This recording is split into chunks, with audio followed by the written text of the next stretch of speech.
Good morning.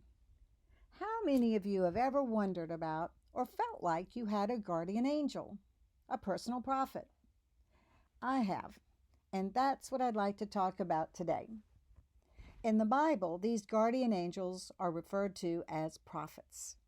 These biblical prophets guided and protected the people. It is said that one of their biggest jobs was to protect the people from themselves.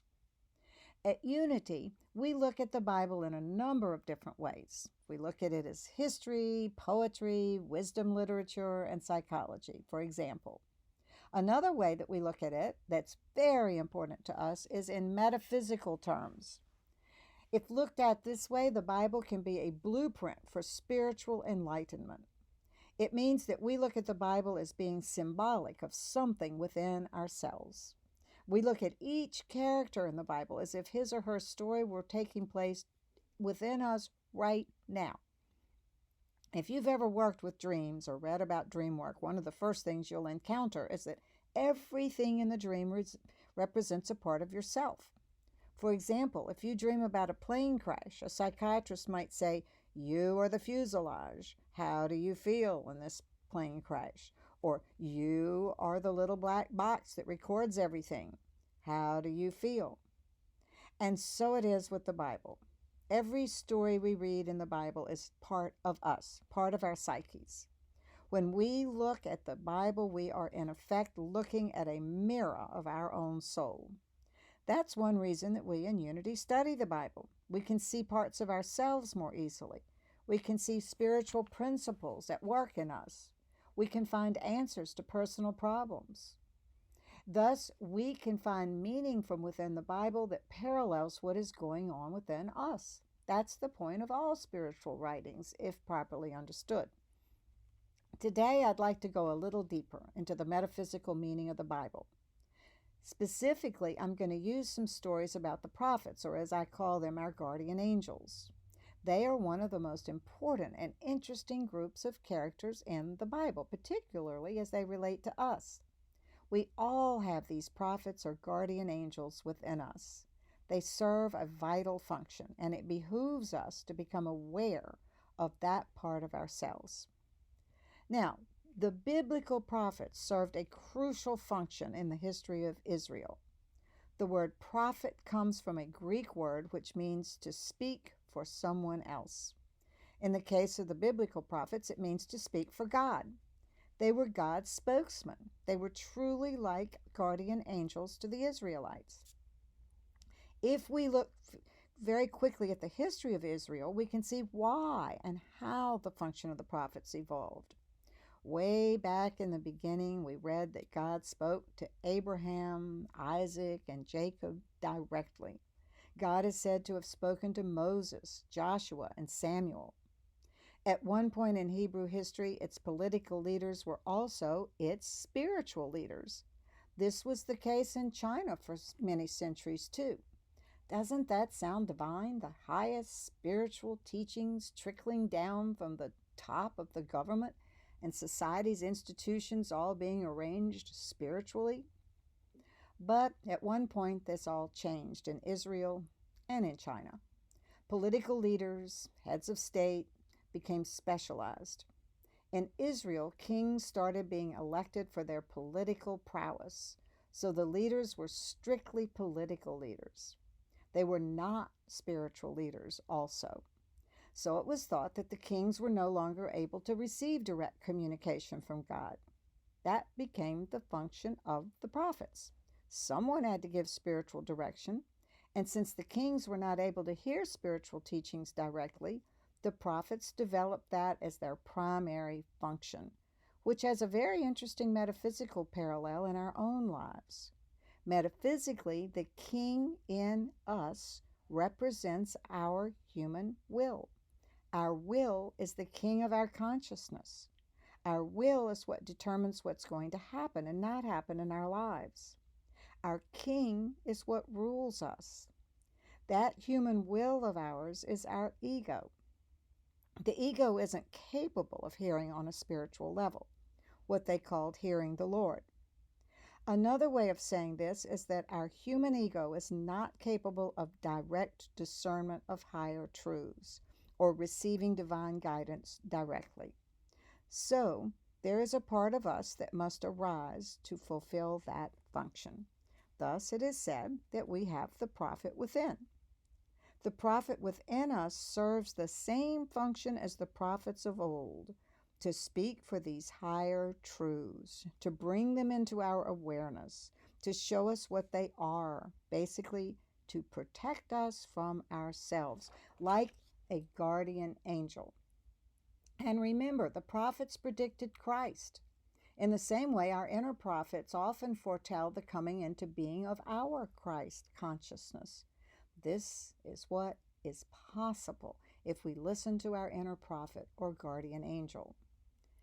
The Old Testament prophets spoke about these higher order laws and principles, but prophets had an even more specific function. The Old Testament prophet pointed out the errors of the children of Israel, the ways in which they had gone astray from the covenant they had made with God.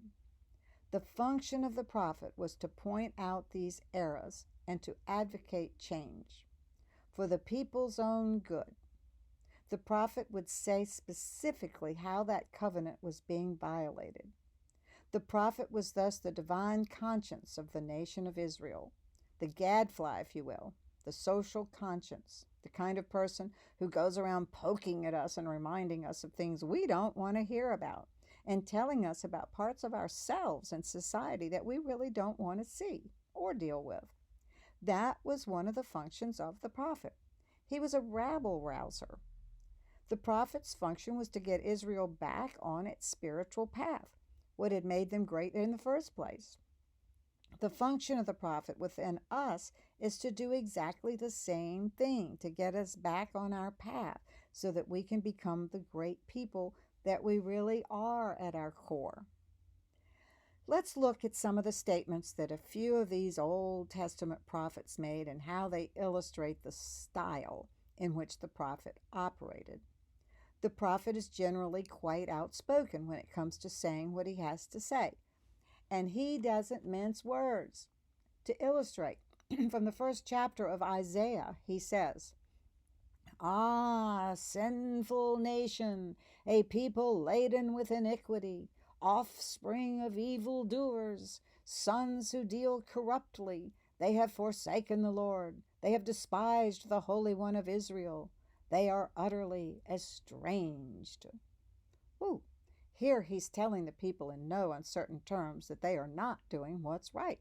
He's trying to get their attention. The prophets pointed out many errors. One of the primary ones was hypocrisy. Israel, like many nations and like our culture today, had fallen into the trap of substituting a ritual for true worship. They had fallen into the trap of substituting style for substance. They had gotten caught up in the outer form of worship and lost sight of true devotion and true morality. Being good people. Let me share with you more words from the prophet Isaiah. "I have had enough of your burnt offerings of rams. I do not delight in the blood of fowls or lambs or he goats. When you spread forth your hands, I will hide my eyes from you. Even though you make many prayers, I will not listen. Your hands are full of blood. Wash yourselves, make yourselves clean, remove the evil of your doing from before my eyes. Cease to do evil, learn to do good, seek justice, correct oppression." In other words, our deeds speak louder than our prayers. How many ways in our society do we oppress and yet continue to pray? I often wonder how this country got founded on the motto, "In God we trust," and yet we exterminated the indigenous people to get it and dealt in slavery to develop it. Those are the kinds of things the prophets were talking about. Isaiah says, "Don't pray to me with your pious prayers and then go out and pray on your neighbors. Do good, follow the law, and then come back and pray." The prophets would often warn of the dire consequences which follow bad deeds. Some of the Old Testament prophets are noted for the doom and gloom prophecies, especially our friend Jeremiah. Let me quote to you a brief passage from Jeremiah chapter 4. I looked on the earth, and lo, it was waste and void, and in the heavens there was no light. I looked on the mountains, and lo, they were quaking. The hills moved to and fro. I looked, and lo, there was no man, and all the birds had fled. I looked, and lo, the land that was fruitful was now a desert, and cities were laid in ruin before the fierce anger of the Lord. Sounds like a very ominous warning, right? But in spite of all the doom and gloom forecasts, they always showed that these events were the result of our choices. It was not the will of a capricious God that was bringing this upon them, but part of the law of cause and effect, pure karma. You kill someone and you go to prison. God didn't send you to prison. One of the reasons for forecasting doom and gloom was not to scare people, but to warn them, to say, wake up, wake up. Look what you are creating for yourself. Jeremiah says, your ways and your doings have brought this upon you. This is your doom, and it is bitter. It has reached your very heart. He's telling the children of Israel that they have created this. Don't blame God, he says. You have brought this upon yourself. Your life is the result of the law of cause and effect. Isaiah says the same thing. He puts the choice very clearly. If you are willing and obedient, you shall eat the good of the Lord. But if you refuse and rebel, you shall be devoured by the sword, for the mouth of the Lord has spoken. Again, a choice. The prophets always pointed out that we have a choice, and they pointed out the consequences of those choices. That's a true guardian angel. Now, the prophets didn't always issue dire warnings. Often they delivered a message of comfort and encouragement, especially in times of deep despair and national crises. During the Babylonian exile, when things seemed to be at their very worst, when the nation was virtually destroyed and the people were carried off to a foreign land as exiles and slaves, Isaiah said, comfort, comfort my people, says your God. Speak tenderly to Jerusalem and cry to her that her warfare be ended, that her iniquity be pardoned. The prophet is saying, take heart. The worst is over. Take comfort in knowing that from now on we're headed upward. So the prophet was always there to tell the people what needed to be done and looked at in order for them to get back on the path and be reunited with their joyful and peaceful lives. But were the prophets listened to? Very seldom. Are our inner prophets listened to? Think about it. It would be interesting to see what the history of Israel would have been if they had listened. It would be interesting to imagine our lives if we listened to our higher selves. It should be no wonder to us why they weren't listened to. Do people usually listen to their inner prophets when they want to do something contrary? The prophets always spoke words that were not very popular. Their words were in counter to popular thinking. When everybody is fat and happy, nobody wants to hear, wake up, trouble is ahead, change your ways, look at what you're doing, how you're living. We don't want to do that when we're comfortable. We say, go away, we're having a good time. Don't bother us about the price we'll pay tomorrow. The prophets were not popular, and they were not listened to, because almost always what they had to say was 180 degrees opposite to public opinion, that mass psychosis, as the French call it. That tells us a great deal about our inner prophet, and is my reason for sharing all these quotes with you. The function of the biblical prophet mirrors very closely the function of our inner prophet. Let's talk about, for a minute, the inner prophet. Look again at the function of the biblical prophet. He was a spokesman for God. He conveyed higher will and guidance. His purpose was to bring awareness of error, hidden errors in society. And even more importantly, his purpose was to advocate change, to tell Israel to get back on track, back to the covenant they'd made with God for their own good. So the prophet within us has the same function, to serve as divine guidance, to point out to us those hidden errors, the ways that we have gotten off the path, ways we have perhaps become unaware of, or maybe we always were unaware of, ways that we don't want to look at. Maybe we think it might cost us something, but by not looking, it could cost us our souls, our lives, as it cost Israel everything.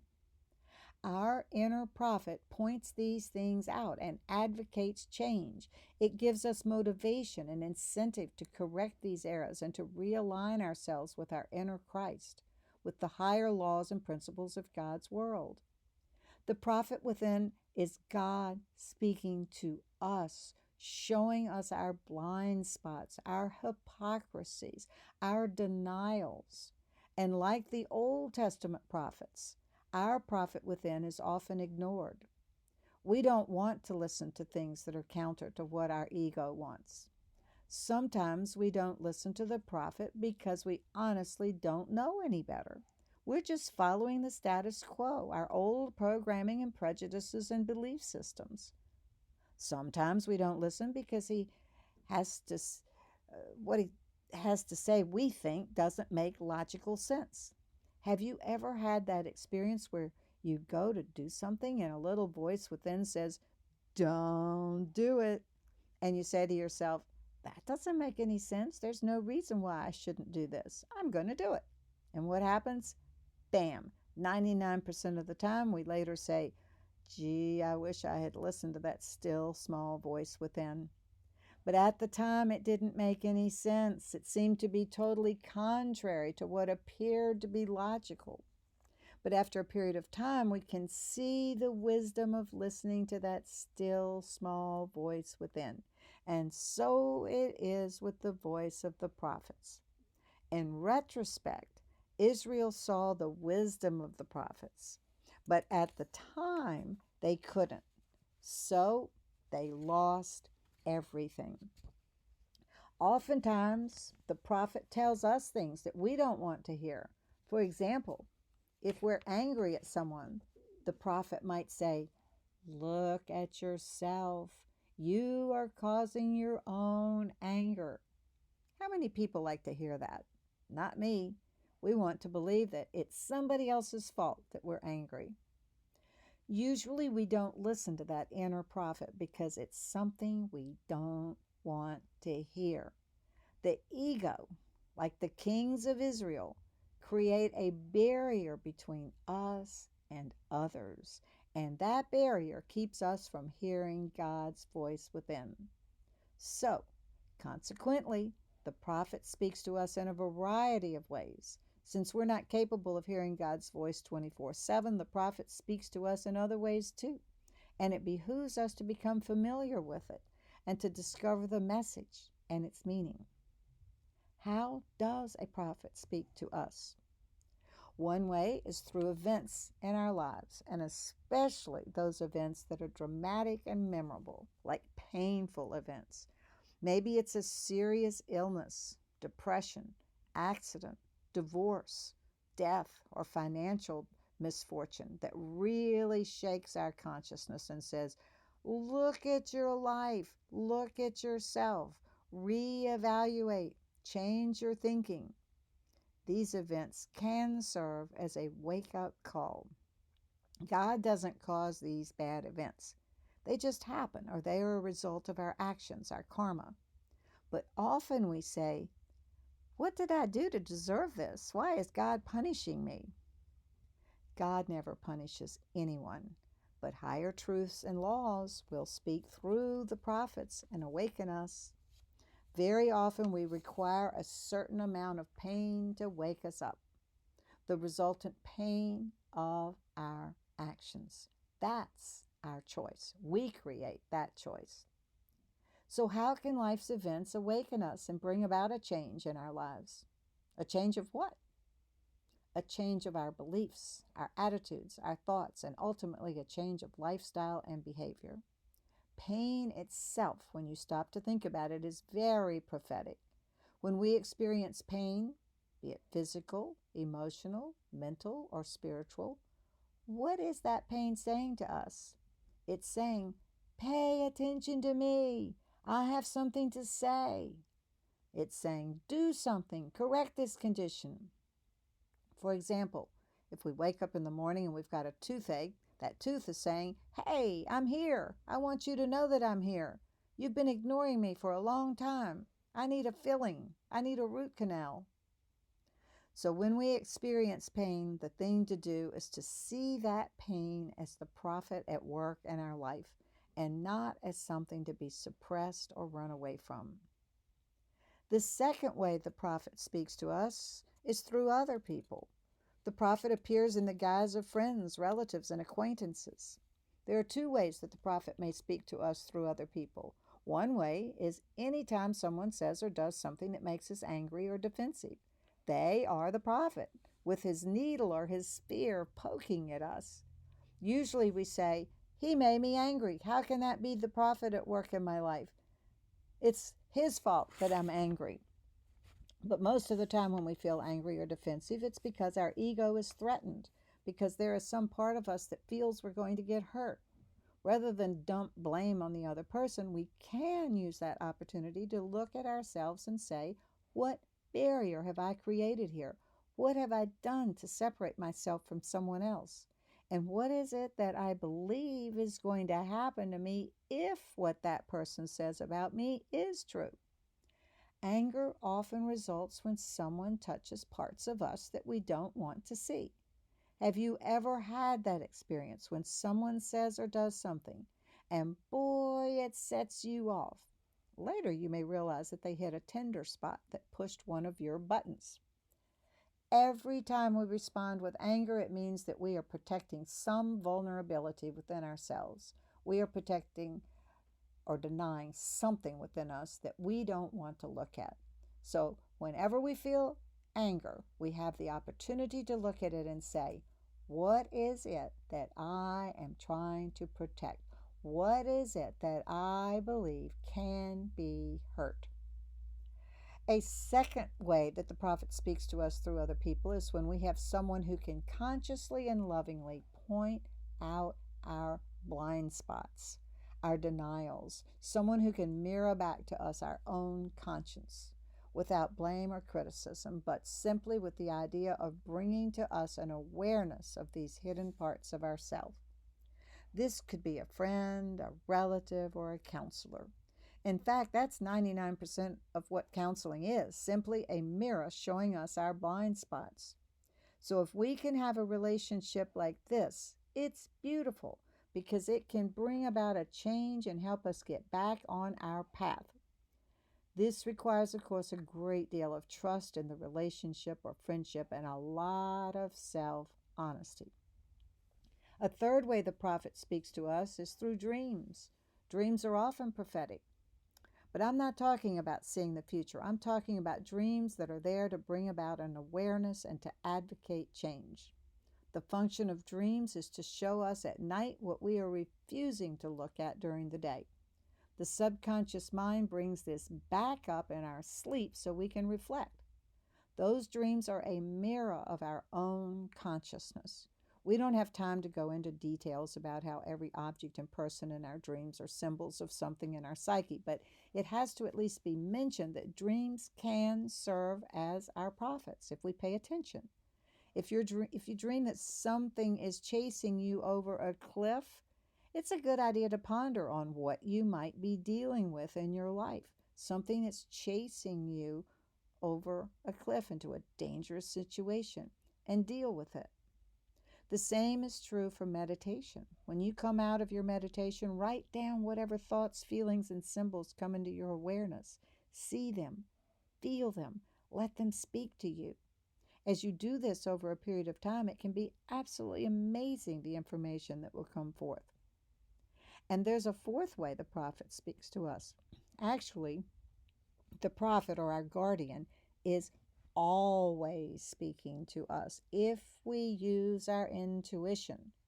The more we attune ourselves through prayer and meditation, the more we listen moment by moment, the less we will need traumatic events or bizarre dreams, things outside of us, to get us back on the path.